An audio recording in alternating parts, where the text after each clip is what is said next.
Jesus came down with the 12 and stood on a level place with a great crowd.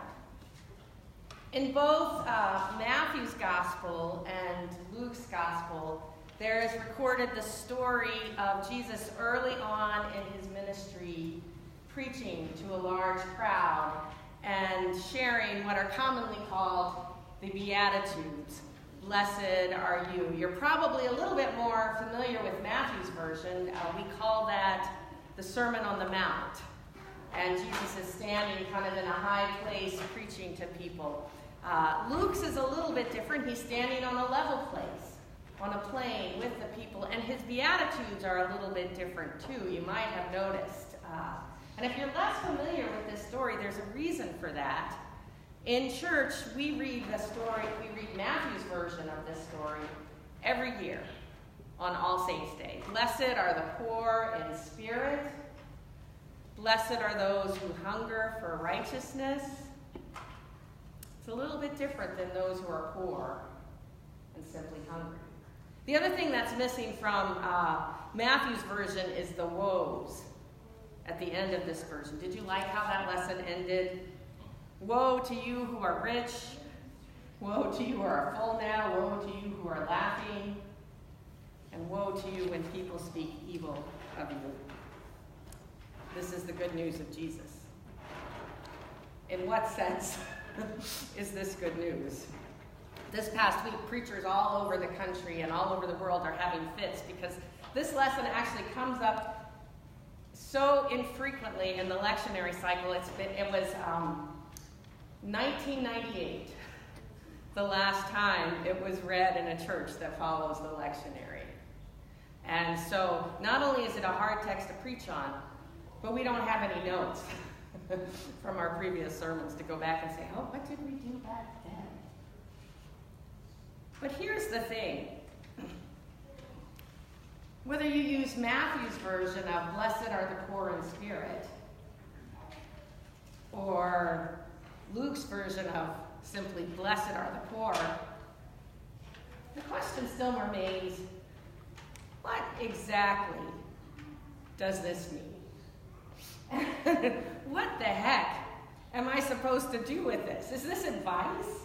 Am I supposed to seek out being poor or poor in spirit? Am I supposed to feel good about that? Is suffering that something is being poor or poor in spirit something that Jesus wants for us? And what the heck are we supposed to do with that? You know, a lot of times we read the Bible and look for advice about how to live our lives. Well, here's the thing about this passage, and actually about Scripture in general. It's not really advice. It's not really like a 3-step plan to make your life better.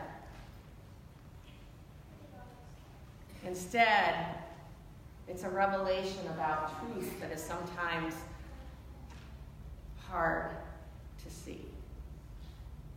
And so I want to say, I want to share a little bit about how we might understand this passage. And I have a video that has a little story that I think will help. But before I do that, I want to say just a couple of things that I think are really important here. One is that Jesus is not interested in our suffering. It is not something that Jesus wants for us or that Jesus sends to us. Sometimes people talk about how God sends you suffering or trials to help you. But that's not what is happening here. If you notice, Jesus comes down from praying with his disciples and he gathers with the people. And what is the first thing he does? He heals them. He cares for their suffering. We see that again and again in the Gospels. And so when we read passages like this and wonder what it means for our lives, I think it's really important to remember that this is not glorifying suffering or the hard times that we go through. It's not romanticizing poverty or hunger. Jesus fed people too, remember? Bread and fishes. Jesus is not interested in suffering for suffering's sake. The second thing that I want to say about this passage, this Luke passage in particular, is that it follows a thread that we find throughout Luke's gospel, which is that this idea of the great reversal. And it starts at the beginning of Luke's gospel when Mary finds out she's pregnant, and she sings the song about how the mighty will be brought low and the lowly will be raised up. Do you remember that song? We sang a version of it as our opening hymn, the Canticle of the Turning. The world is about to change. You know, a lot of times we think of Mary as just this kind of vessel who raised Jesus and this, poor girl. But there she is at the beginning of the gospel singing about how God brings justice for those who need it. And I'm sure that she taught those lessons to Jesus as he was growing up. But it's this thread that runs throughout Luke's gospel that God has a special concern and a special care for those who suffer, particularly those who suffer from material lack. We see that from Mary's song to today's gospel to a couple weeks ago, we read the lesson about Jesus proclaiming release to the captives. We cannot avoid that in Luke's gospel. This sense that God has a deep care about the injustice in the world and a special place with those who suffer from it. And that can be hard to hear for some of us. Most of us have the food we need to eat. Most of us have a place to live. Most of us are not suffering in that way in this room. What does that mean for us when Jesus says, "Woe to you who are rich"?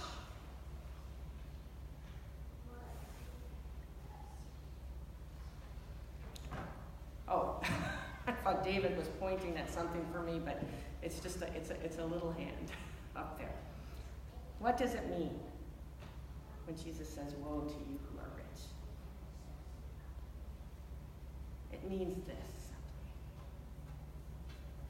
When we have what we need in this world, when we have more than what we need, too often we use that to cut ourselves off from one another. And we don't think about how what we have is impacting those who don't have.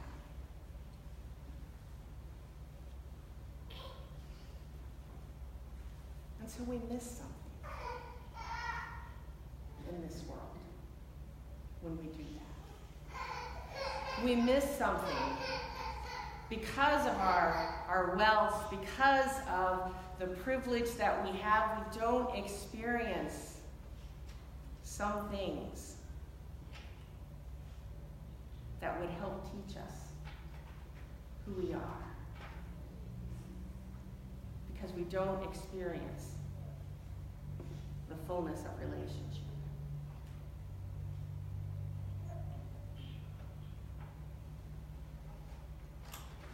But here's the other thing about Luke's gospel. And here's where I think there is good news for us. We talk all the time about Jesus' Sermon on the Mount, but Luke makes a very clear point that when Jesus comes to preach, he comes to a level plane and he comes to be with the people.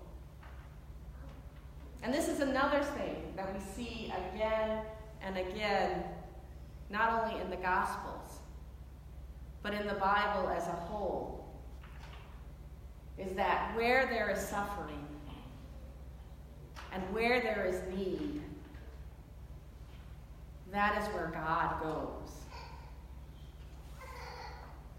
God's solution to being cut off, being up in heaven and far away while we are suffering down here, is to come and be with us in that.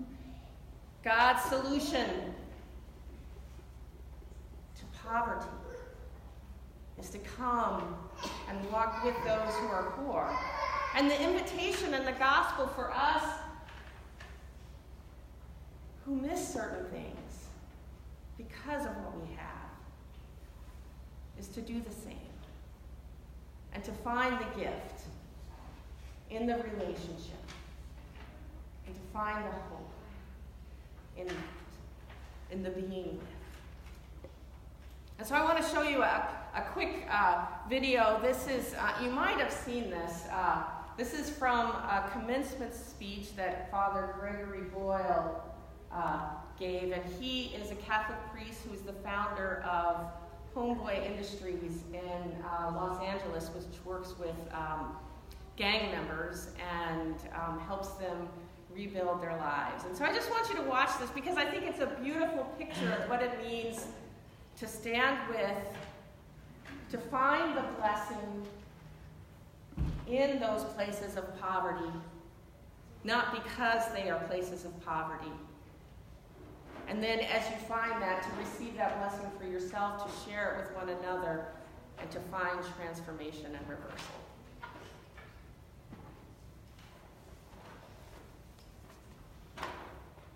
30 years to have been taught everything of value by gang members. And in the last 2 years, they taught me how to text, and so I'm really grateful to them because I find it sure beats the heck out of actually talking to people. And I'm pretty dexterous at it, LOL and OMG and BTW, and the homies have taught me a new one, OHN, which apparently stands for, oh hell no.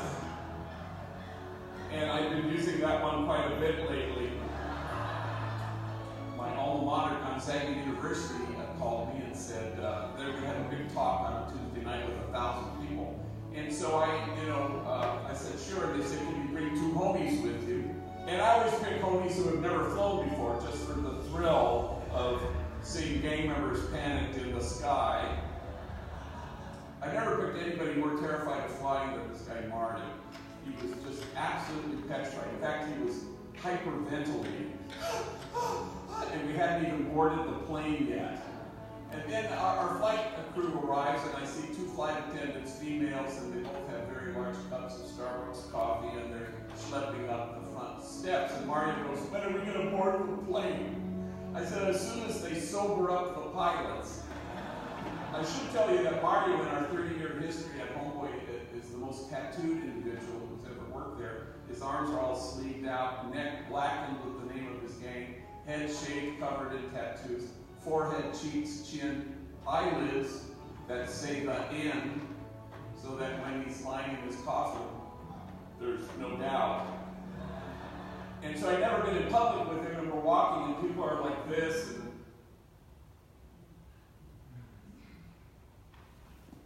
it's been the privilege of my life for 30 years to have been taught everything of value by Nate at the counter at our cafe. He's proof that only the soul that ventilates the world with tenderness has any chance of changing the world. So the nighttime talk comes, and it's 1,000 people, and I invite them up to share their stories in front of all these people for 5 minutes each. They were terrified, but they did a good job. And honest to God, if their stories hadn't been flames, you'd have to keep your distance, otherwise you'd get scorched. I invite them up for Q&A, and I said, yes, ma'am. And a woman stands and she says, yeah, I got a question. It's for Mario. First question out of the gate. Mario steps up to the microphone. He's a tall drink of water, skinny, and clutching the microphone. terrified. Yes. And she says, when you say you're a father and you have a son and a daughter who are about to enter their teenage years, what advice do you give them? What wisdom do you impart to them? And Mario clutches his microphone and he's just terrified and he's trembling and he's getting a hernia trying to come up with whatever the hell he's going to say. When finally he blurts out, and he stops. And he retreats back to his microphone-clutching, terrified retreat. But he wants to get this whole sentence out. I just don't want my kids to turn out to be like me. And there's silence until the woman who asked the question stands, and now it's her turn to cry, and she says, why wouldn't you want your kids to turn out to be like you? You are loving, you are kind, you are gentle, you are wise. I hope your kids turn out to be like you. And 1,000 total perfect strangers stand, and they will not stop clapping. And all Marty can do is hold his face in his hands, so overwhelmed with emotion that this room full of people, strangers, had returned him to himself, and they were returned to themselves. And I think you go from here to stand with the demonized so that the demonizing will stop. And you stand with the disposable so that the day will come when we stop throwing people away. And you stand with those whose dignity has been denied. And you stand with those whose burdens are more than they can bear. And you stand with the poor and the powerless and the voiceless. Make those voices heard.